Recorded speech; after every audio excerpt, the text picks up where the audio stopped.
Astaghfirullah.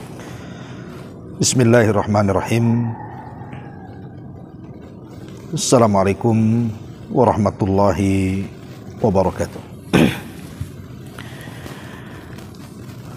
Bihamdillahi wassalatu wassalamu ala rasulillah wa ala alihi wa sahbihi wa mawalah wa la hawla wa la quwata illa billahi wa ba'du. Ma'asyiral muslimin yang dimuliakan Allah subhanahu wa ta'ala, alhamdulillah, segala puja dan puji hanya milik Allah subhanahu wa ta'ala. Salat dan juga salam kita hadiahkan kepada Rasul kita Nabi besar Muhammad sallallahu alaihi wa ala alihi wasallam. Sebagai faedah pagi, 4 perkara dari 4 ibadah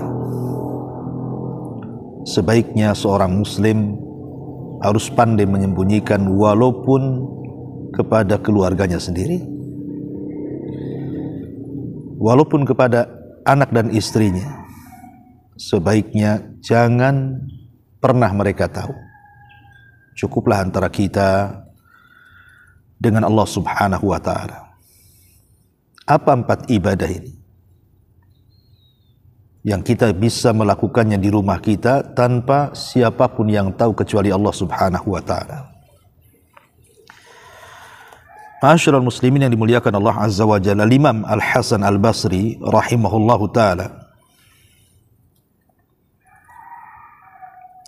pernah mengatakan, laqad adrakna aqwaman ma kana 'alal ardi min amalin yaqdiruna an ya'maluhu fi sirri fayakunu ala niyatan abada.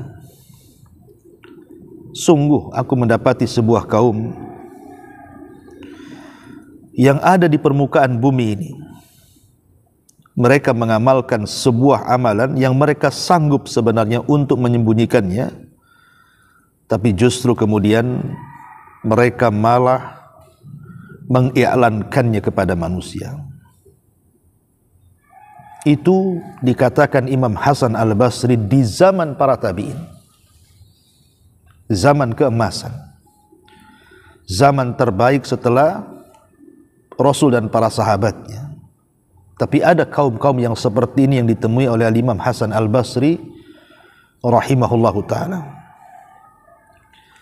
Bagaimana hari ini? Maka kita katakan musibah alal musibah, musibah di atas musibah. Betapa banyak orang-orang yang mereka cenderung untuk menampakkan amalan mereka. Kalau mereka ingin bersedekah, kalau bisa sedekahnya ditampakkan kepada manusia. Kalau mereka hendak salat, kalau bisa semua manusia tahu tentang salatnya, tahu tentang hajinya, tahu tentang zakatnya, tahu tentang sedekah mereka. Bahkan puasa sendiri, kalau bisa semua orang tahu bahwa dia sedang berpuasa. Hampir tidak ada amalan besar atau amalan kecil kalau bisa ada pujian manusia. Na'udzubillah, summa na'udzubillah. Ma'asyiral muslimin yang dimuliakan Allah subhanahu wa ta'ala, Nabi SAW pernah mengatakan ketika bicara soal keutamaan amalan yang disembunyikan. Apa kata Nabi SAW ketika memuji orang-orang yang menyembunyikan amalannya? Innallaha yuhibbul 'abdat taqi al-ghani al-khafi. Sesungguhnya Allah subhanahu wa ta'ala sangat senang melihat hambanya yang bertakwa dan selalu menyembunyikan amalannya. Lihat di antara asbab min asbab hubbillah alaina, di antara sebab Allah subhanahu wa ta'ala mencintai kita adalah ketika kita pandai menyembunyikan amalan kita.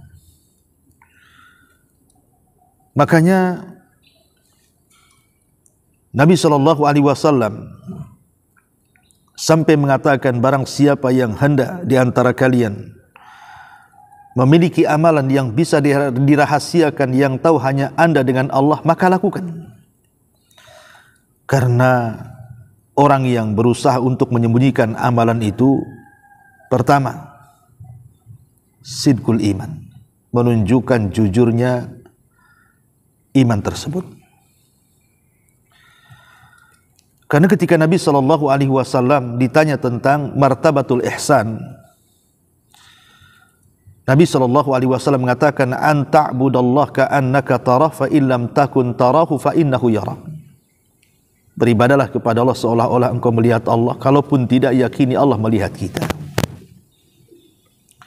Walaupun kita hanya bersendirian melakukan ibadah kepada Allah Azza wa Jalla, ingat Allah tahu. Tidak mungkin Allah tidak tahu.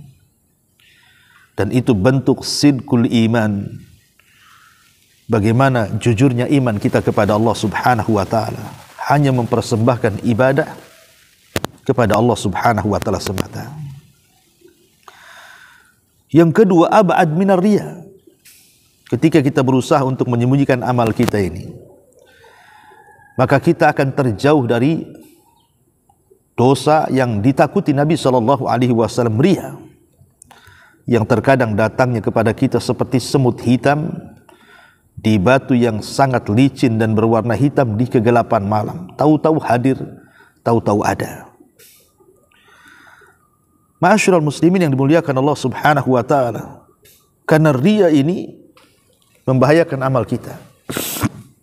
Bagaimana Nabi SAW ketika menceritakan orang-orang yang memiliki amalan besar di dunia, seperti orang yang bersedekah miliaran, orang yang berjihad sampai mati syahid, orang yang memiliki ilmu pengetahuan sehingga menjadi ulama besar, didatangkan di hadapan Allah Subhanahu wa ta'ala, tiga-tiganya ditolak, bahkan diseret ke dalam neraka. Bahkan mereka orang yang pertama kali yang merasakan sentuhan api neraka.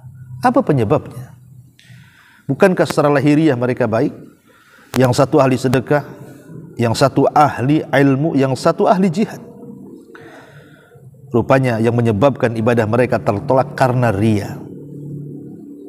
Dikatakan kepada orang-orang yang bersedekah, apa yang kau lakukan di dunia? Dia mengatakan, aku bersedekah karenamu ya Rabb. Maka Allah mengatakan, kadzabta, dustaka. Engkau bersedekah supaya manusia menganggap engkau ini seorang dermawan.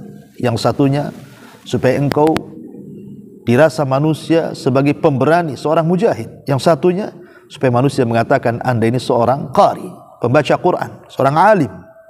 Na'udzubillah. Ma'asyiral muslimin yang dimuliakan Allah Azza wa Jalla. Dan yang ketiga, amal yang disembunyikan itu akan lebih besar pahalanya. Lebih besar pahalanya dibandingkan orang-orang yang menampakkan amalannya. Karena asal dasar amal soleh itu memang disembunyikan.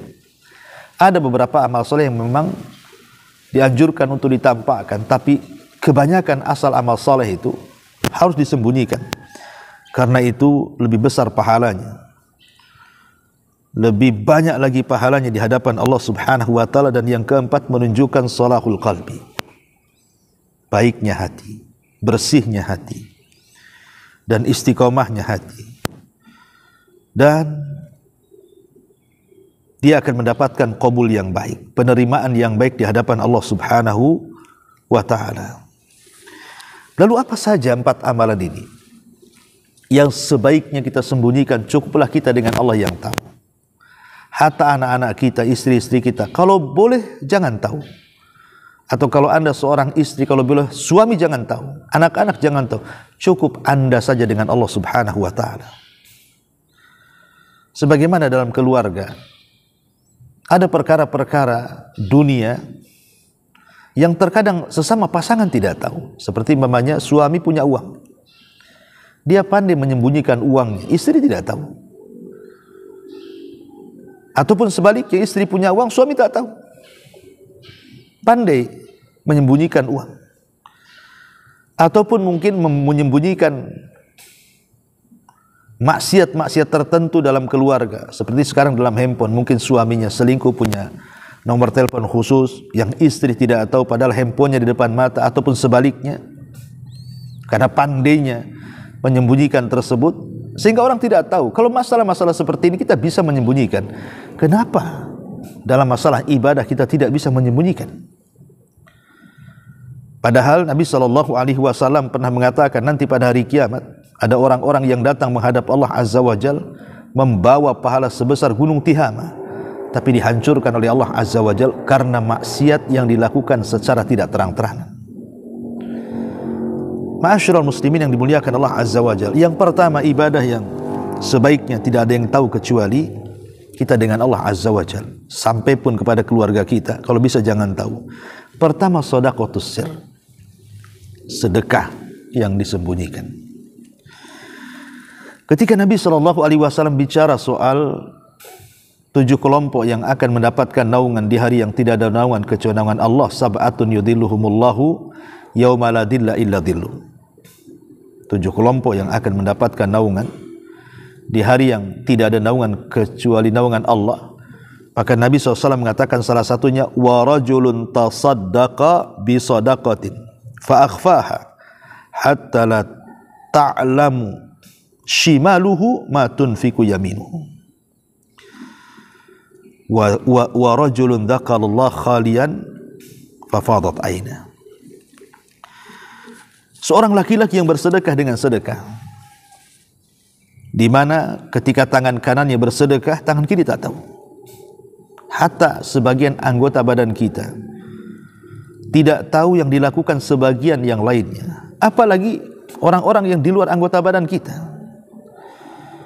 Karena shadaqatus sir, sedekah yang disembunyikan ini adalah amalan yang luar biasa, yang bisa mencegah kemurkaan Allah Subhanahu wa taala. Kata Rasul, shadaqatus sir tudfi'u ghadab Rabb. Sedekah yang tidak terang-terangan itu bisa memadamkan kemurkaan Allah Subhanahu wa taala. Dahulu ada seorang alim namanya Ali bin Husain bin Ali, atau dikenal dengan Zainul Abidin. Apabila datang di sepertiga malam, maka dia mengais atau menggendong gandumnya dari rumahnya, kemudian membagi-bagi dan meletakkan di rumah fuqara Madinah, sehingga keesokan harinya orang-orang fakir kalau membuka pintu sudah ada gandum, dan ditulis, ini untuk kamu, ini sedekah saya. Tapi tidak disebutkan siapa yang memberikan sedekah itu. Setiap pagi, sehingga bertahun-tahun fuqara Madinah, orang-orang fakir Madinah tidak merasa kekurangan makanan, karena sudah disiapkan oleh Ali ibn Husain, atau dikenal dengan Zainul Abidin. Ketika dia meninggal dunia, tiba-tiba makanan itu hilang di rumah-rumah fuqara wal masakin. Barulah orang paham siapa yang selama ini bersedekah kepada mereka. Begitulah amalus salaf, amalan orang-orang salaf. Sekarang tidak. Betapa banyak orang-orang yang ketika menyumbang masjid, yayasan, pesantren, atau apa namanya, nama dia harus dicantumkan di situ. Kalau bisa disebarkan, kalau bisa diumumkan. Untuk apa? Ya. Cukuplah Allah Subhanahu wa taala yang tahu antara kita dengan Allah Subhanahu wa taala. Yang akan membalas kita Allah. Tapi kalau anda sudah meminta balasan kepada manusia, maka nanti pada hari kiamat Allah akan katakan, idhabu, pergilah kalian, ambil balasan kepada orang-orang yang kau buat riya ketika di dunia. Kau tidak akan dapat apa-apa. Ma'asyiral muslimin yang dimuliakan Allah Azza wa Jalla, maka bersedekahlah. Kalau bisa keluarga tidak tahu, cukuplah anda dengan Allah Subhanahu wa taala yang tahu. Itulah shadaqatus sir. Ma'asyiral muslimin yang dimuliakan Allah Azza wa Jalla. Yang kedua, salatun nafilah, salat sunnah berupa qiyamul lail. Kita tahu bahwa qiyamul lail adalah ibadah yang paling mulia setelah salat fardu. Ibadah yang paling mulia setelah salat fardu. Nabi pernah mengatakan, alaikum biqiyamil laili fa innahu da'bus salihin. Da'bus salihina qablakum. Wa inna qiyamal laili qurbatun ilallah wa minhatun 'anil itsmi wa takfirun lis-sayyiati wa matradatun lid-da'i 'anil jasadi. Kata Nabi sallallahu alaihi wasallam, kalian harus tetap melaksanakan qiyamul lail. Karena itu kebiasaan orang-orang saleh sebelum kalian. Karena qiyamul lail itu bisa mendekatkan kepada Allah Subhanahu wa taala. Bisa menghapuskan dosa, menghapuskan kesalahan-kesalahan, bahkan menghilangkan penyakit dalam jasad. Lihat bagaimana keutamaannya, luar biasa. Makanya dahulu para ulama salaf, ada yang mereka melaksanakan qiyamul lail, keluarganya tidak tahu. Dia pura-pura bangun saat keluarganya sedang tidur, kemudian mengambil air wudu, kemudian salat. Kemudian setelah salat, dia balik lagi ke tempat tidurnya, kemudian sama-sama bangun di waktu subuh, seolah-olah dia tidak pernah melaksanakan qiyamul lail, padahal dia sedang melaksanakan qiyamul lail. Dan itu juga disebutkan banyak sekali kisah-kisah bagaimana para ulama salaf mereka menyembunyikan amal saleh berupa qiyamul lail yang tidak ada yang tahu kecuali dia dengan Allah Subhanahu wa taala. Tatajafa junubuhum 'anil madaji'i yad'una rabbahum khaufan wa tama'a. Mereka, lambung-lambung mereka jauh dari tempat tidur mereka karena mereka senantiasa qiyamul lail, berdoa dengan penuh harap dan takut kepada Allah Subhanahu wa taala. Ma'asyiral muslimin yang dimuliakan Allah Azza wa Jalla. Kemudian yang ketiga, asyam, puasa sunnah atau puasa. Dahulu ada ulama salaf namanya Amr ibn Hindi rahimahullahu ta'ala. Dia seorang tajir, seorang pedagang di pasar. Jadi kalau berangkat dari keluarganya dia membawa bekal. Maksudnya untuk sarapan. Tapi di tengah jalan bekal itu dia berikan kepada orang fakir. Karena dia sedang berpuasa. Jadi keluarganya tidak tahu kalau dia sedang berpuasa. Kemudian ketika pulang sore menjelang maghrib, dia pun pulang. Kemudian dia meminta makanan. Ainal asya, mana makanan sore, makanan malam. Ketika datang waktu maghrib dia makan. Jadi sangkanya itu adalah kebiasaan dia makan 2 kali, pagi dengan petang kan begitu. Dan bertahun-tahun keluarganya tidak tahu kalau dia sedang berpuasa.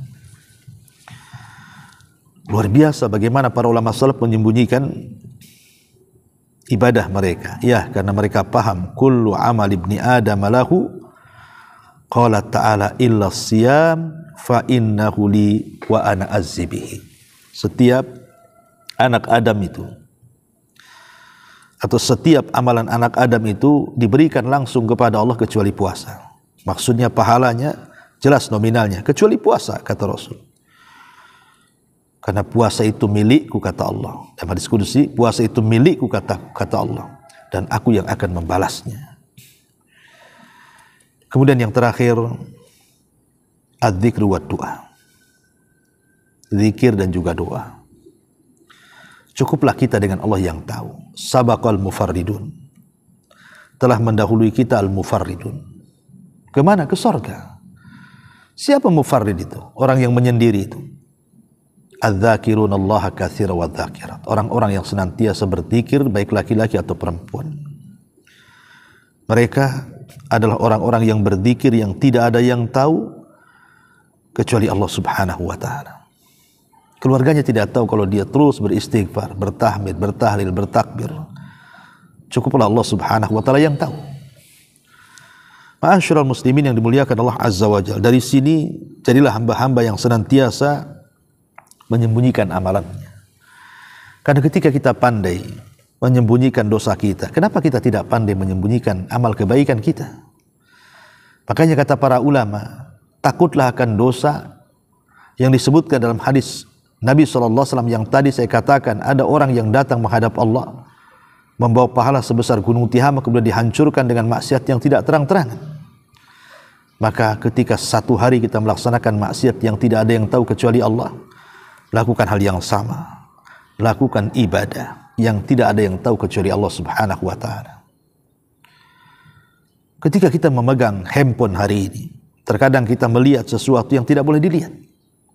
dan itu tidak ada yang tahu kecuali kita dengan Allah, dan ini dosa yang terselubung. Maka lakukan hal yang sama. Maka lihatlah dalam handphone juga, entah video-video ceramah, murotal, atau menyebarkan dakwah lewat handphone, sehingga balance antara maksiat dan juga amal soleh kita, sehingga pahala yang besar itu tidak gugur gara-gara maksiat yang dilakukan tidak terang-terangan.